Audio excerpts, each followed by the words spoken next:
Welcome again to another Star Trek Online video, and this one's going to be finishing off the Winter's Wonderland Christmas event for 2002, Part 4. The event items that you can take on now with the Christmas event closing out on the 7th of January. All means to obtain the currency is lost. However, the store remains open by the Event Store button within the journal at any time after you've completed your first Winter Wonderland event. Currency can also be traded with other players on the exchange, which means you can buy items at any time. But really, what do we pick? First, we're going to pick up the things to avoid. First, avoid. We're going to have to kit modules that are not matching your captain's career. So, if you're science captain, do not pick up tactical or engineering, and similar thing with stuff like that.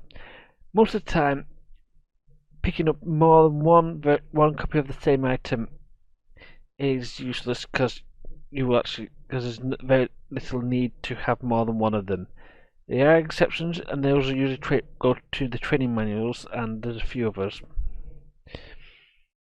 Oh yes, and the Winter Wonderland weapons and devices, as the ones you can see here, no longer work as outside of the Winter Wonderland. So don't rush to pick these up in the event. Leave them if you need to, if you short on cash. Moving on to looking nice, but does nothing as it says. Well, this is one of those where you can use it outside of the Winter Wonderland season, but you don't get anything. Well, you don't get any things within battle that you can take advantage of. First of all is the clothing, such as the ones you can see here. Now, I've got selected one of the several scarves, and yes, 2012 was the first winter event, and that's what's there. The next is the shield visuals. Because due to the way that the game works, you can have a visual slot and an actual slot as well as a standard shot. Visual slot basically allows you to have any look of the shields without needing to have a shield selected. Non-combat pets. They don't work in battle, so they do nothing. Technically, the lightsaber like nanoputs melee weapons do work outside of do something. However, the most likeliest enemies you're going to fight with them are the Borg, and the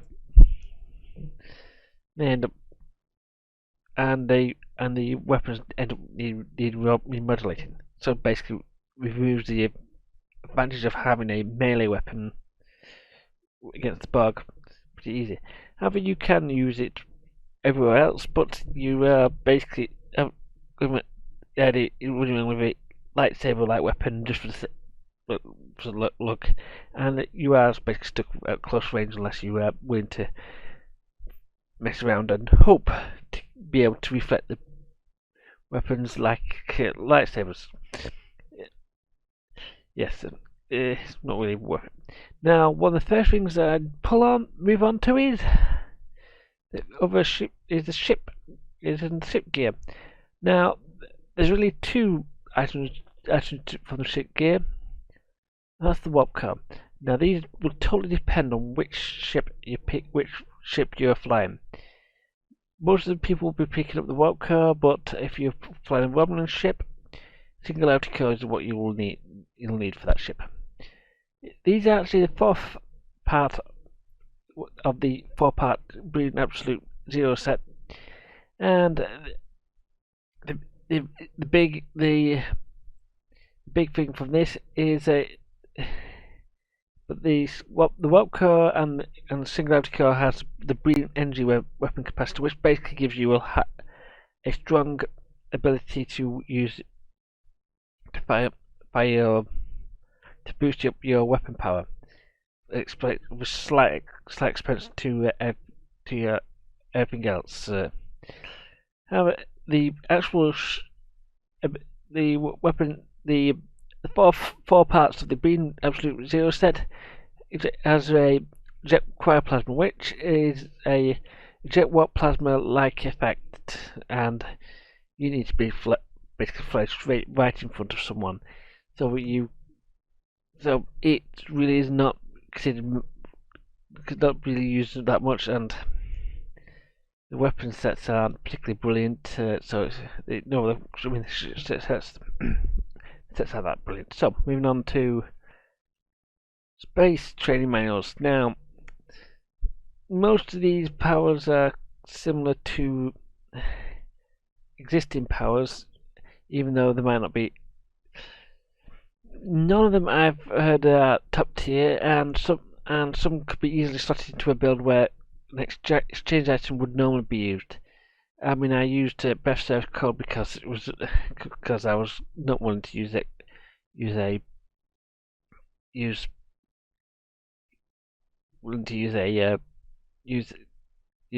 Chemostat 1, which would have been the standard go for that one. So for that, I'll find a command or some other abilities to fit in that slot. But yes, that's. But yes, these are okay abilities, and they do, but they're not. They're not top tier, and they're just really slotting builds when if you can't find something else to fit in there. Moving on to the ground kit modules. Now, these abilities, when picking these abilities, again, you'll be placed by captain stuff as well. So, science captains will need science kit modules or universal kit modules. Engineering captains will need engineering kit modules, and tactical captains will need tactical kit modules or universal. These abilities will be picked based on your playstyle. Many of the winter themed versions of many of the powers are winter themed versions of the other powers, and almost work exactly like the powers it's based on. So, and quite a few of the ones I've on the screen actually all work like that. But so let's go and take a look into these, into some ones on the. Let's head to the fairground, and we'll have a fight with some Borg with and show off these abilities. Take it away, Mike. Welcome. Now we're going to cover the kit modules. Now we need to. I've collected a good chunk of them because I need to do this on 3 different characters, so I'll be running through them at different times. But this is Mike, because and there's another one of my set characters. After the one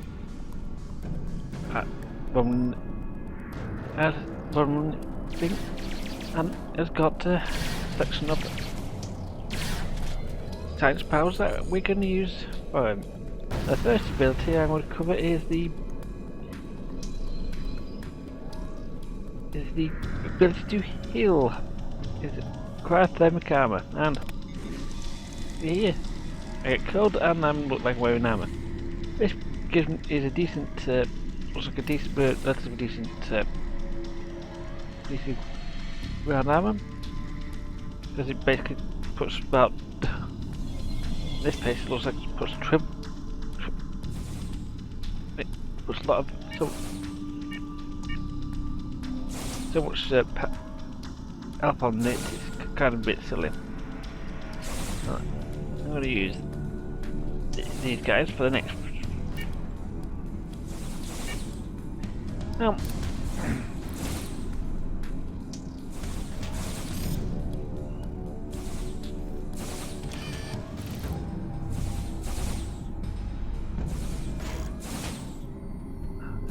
next is endothermic induction field.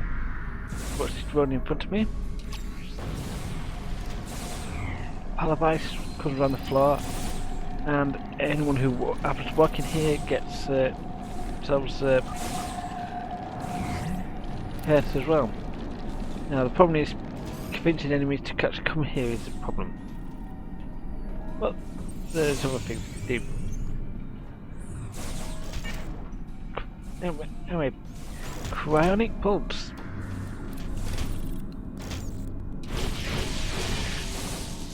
Moves enemies away, and then you can shoot them yourself with your standard weapon. You see that cryonic pulps is not brilliant, but I'd actually it does relative damage, but it does make it a lot easier to, if you get surrounded. And perfect. Then over here, there is cryostasis field. This gives you pins the enemies down, where you can you on it. And then another player can shoot them. Yeah. Okay, quick summary of the Science Kids modules and for the ground training modules. Credit Pulse is basically a get away from me type item based on the Sonic Pulse. I don't particularly like this one myself, that's why I've made that one first, because it's not particularly brilliant. In my opinion, it's not the best for science. Exothermic induction field. Its biggest issue is keeping enemies in place. It is based on the exothermic induction field, which is really decent. But the problem is, both of them run the same issue of not keeping enemies close but into it. Cryogenic stasis field holds a single target in place and has a DOT effect. The hold breaks quite quickly outside of based on damage outside the DOT effects. It's based on the stasis field, and the stasis field has that same issue of breaking whenever damage that does. You might have seen that bug just suddenly take a few shots from that turret and break free. That's what's happened. Now, the first one I use is actually the first one. One of the things I've noticed I liked.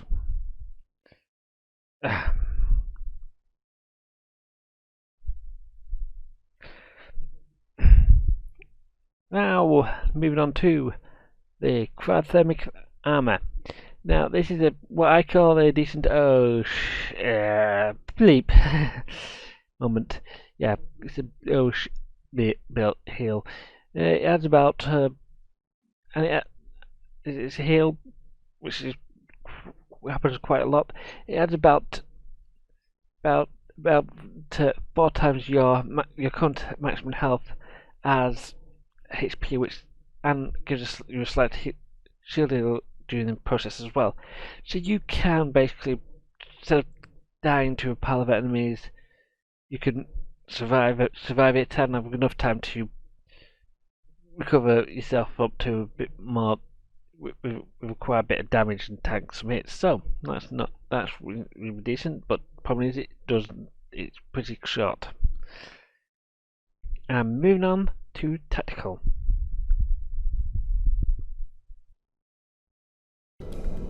And now we're on to the tactical abilities. Now, tactical abilities are more about doing damage and stuff.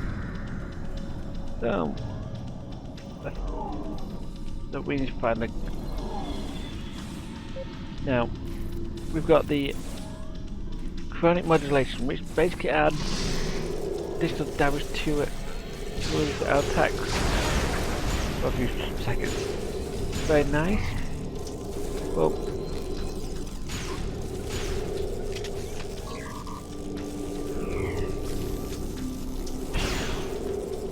it really doesn't need to. Just have to absorb the. Let's try this again.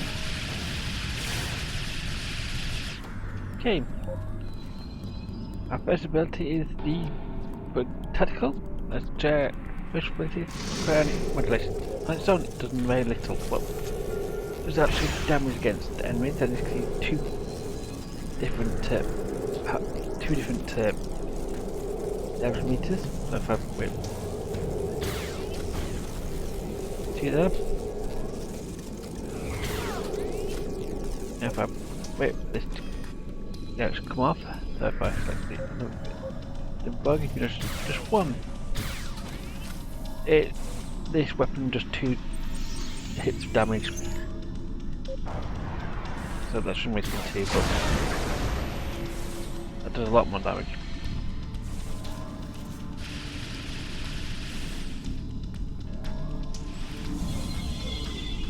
Next up is the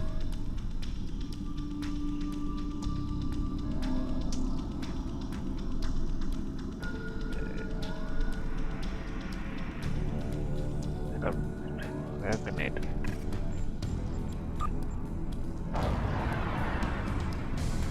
Next up is grenade.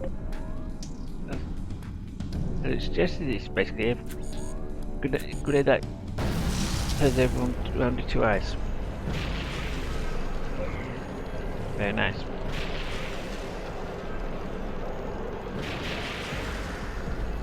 And as you can see, anyone that's had in there gets damaged together.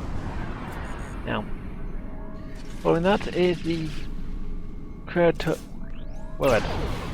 It acts like a basically torpedo on ground.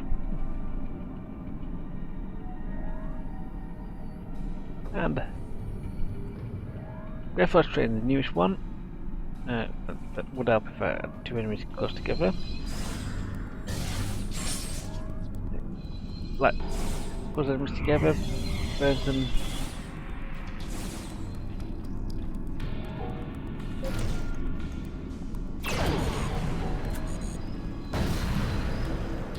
Oh, very nice. Now,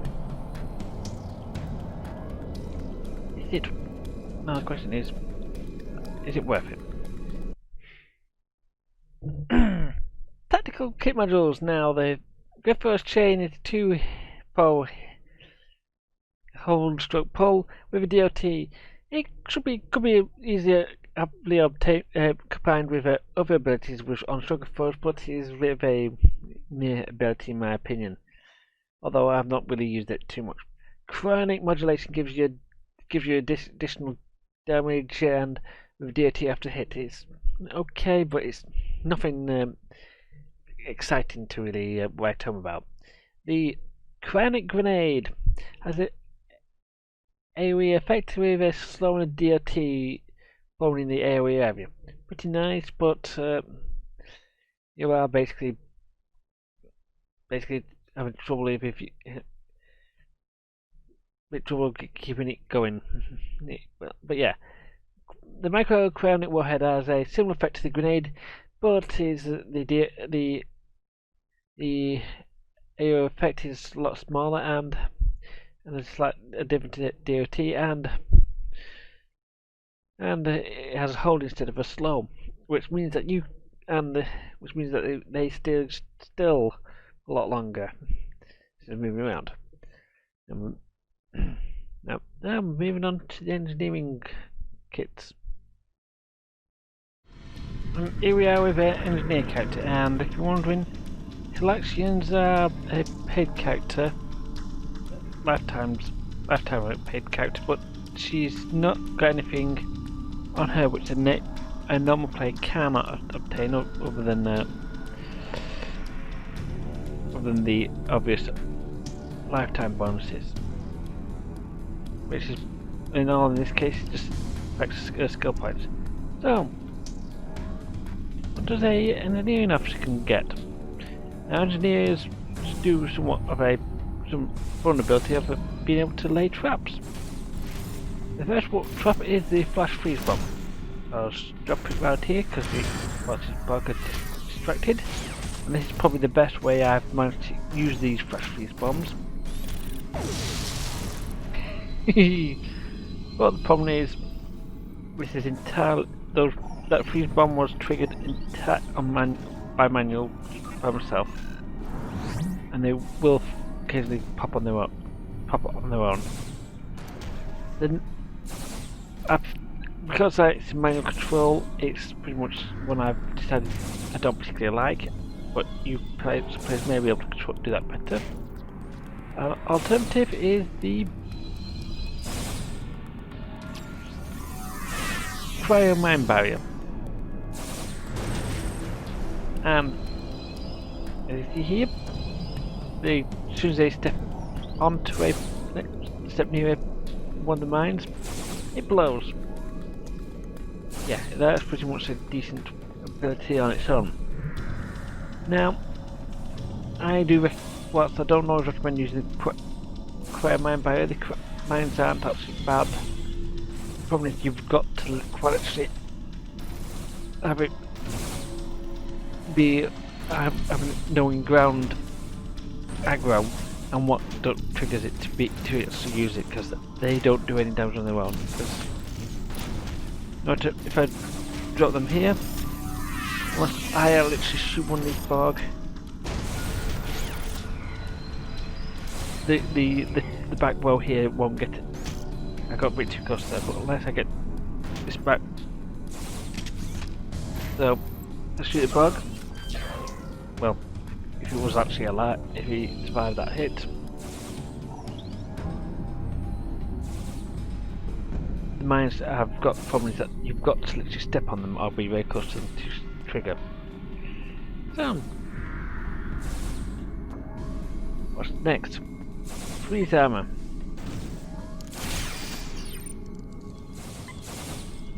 They see it's just a bit of a stone, and they stop someone moving around a bit. And this next one, the Thermic Armor, is a one I'm going to try it. I haven't tried myself, and it grabs nearby enemies and pulls them all close to you. Very nice. Very much safer. And actually very nice if you actually want to grab a pile of enemies close by.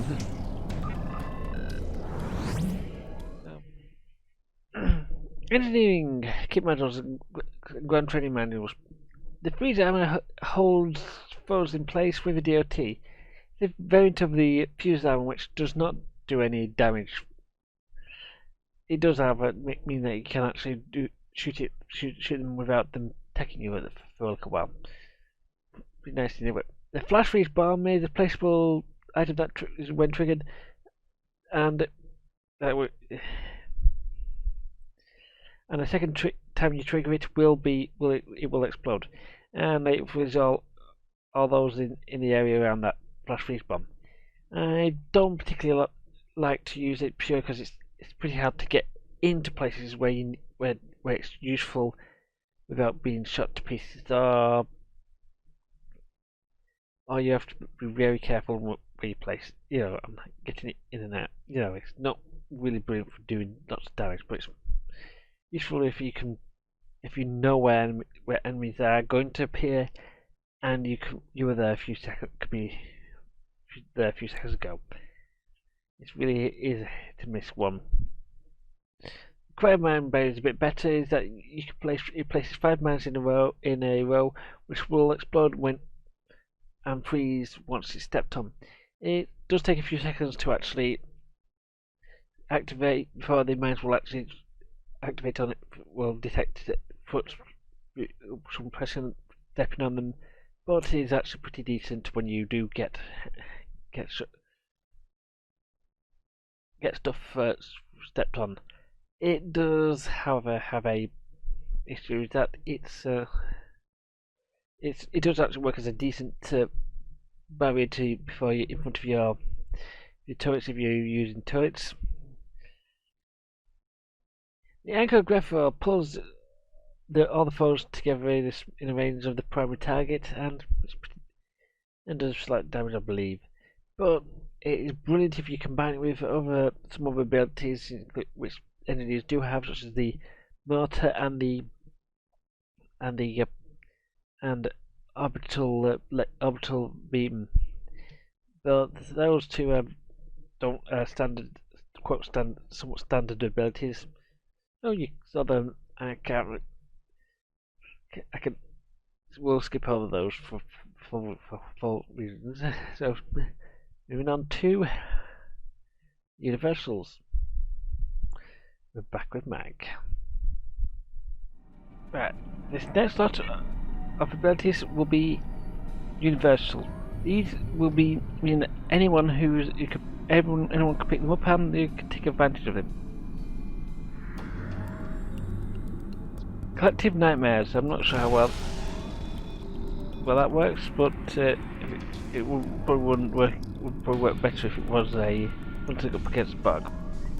Confusing is never particularly brilliant in my opinion, so skip. Element of the underworld.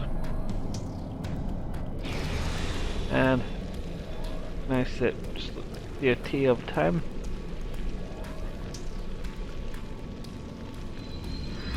Very nice. We got the bug a winning Now, if you don't have bridge officer, you might be able to see this. It's a cryo blast.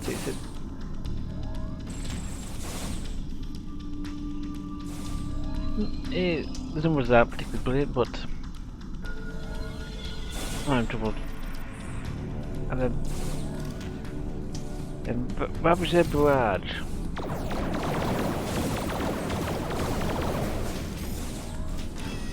Ravage just like having it.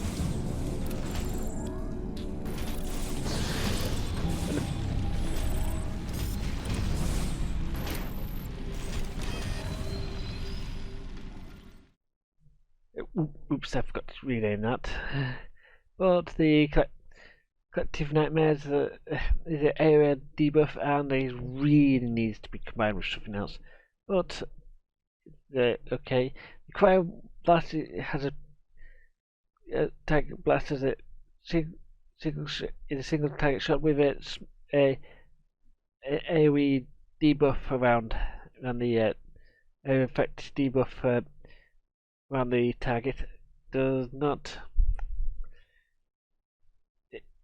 mean the debuff is more or less a bit of in my opinion, a bit of a silly one. So it's just, but you can result in the moving around to not the way I like it. So I don't particularly like this one.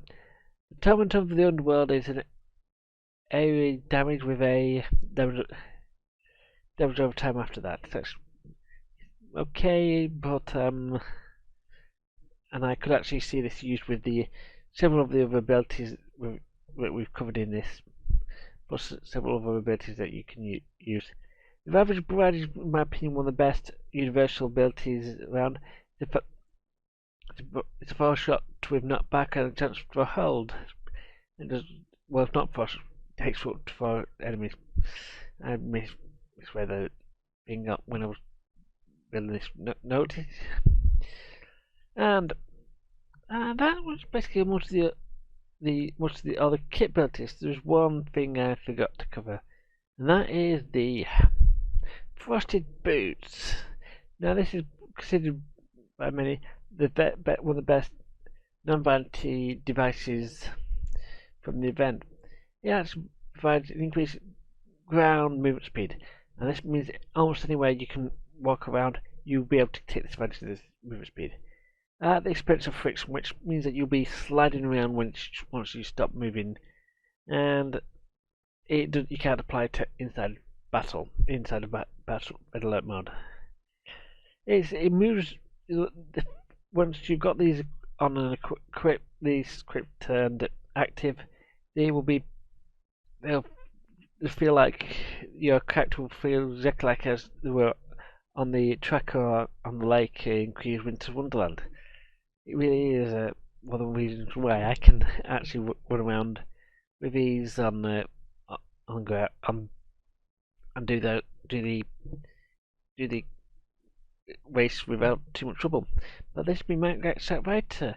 And see you guys next time, and well, you might want to check out some of my other videos.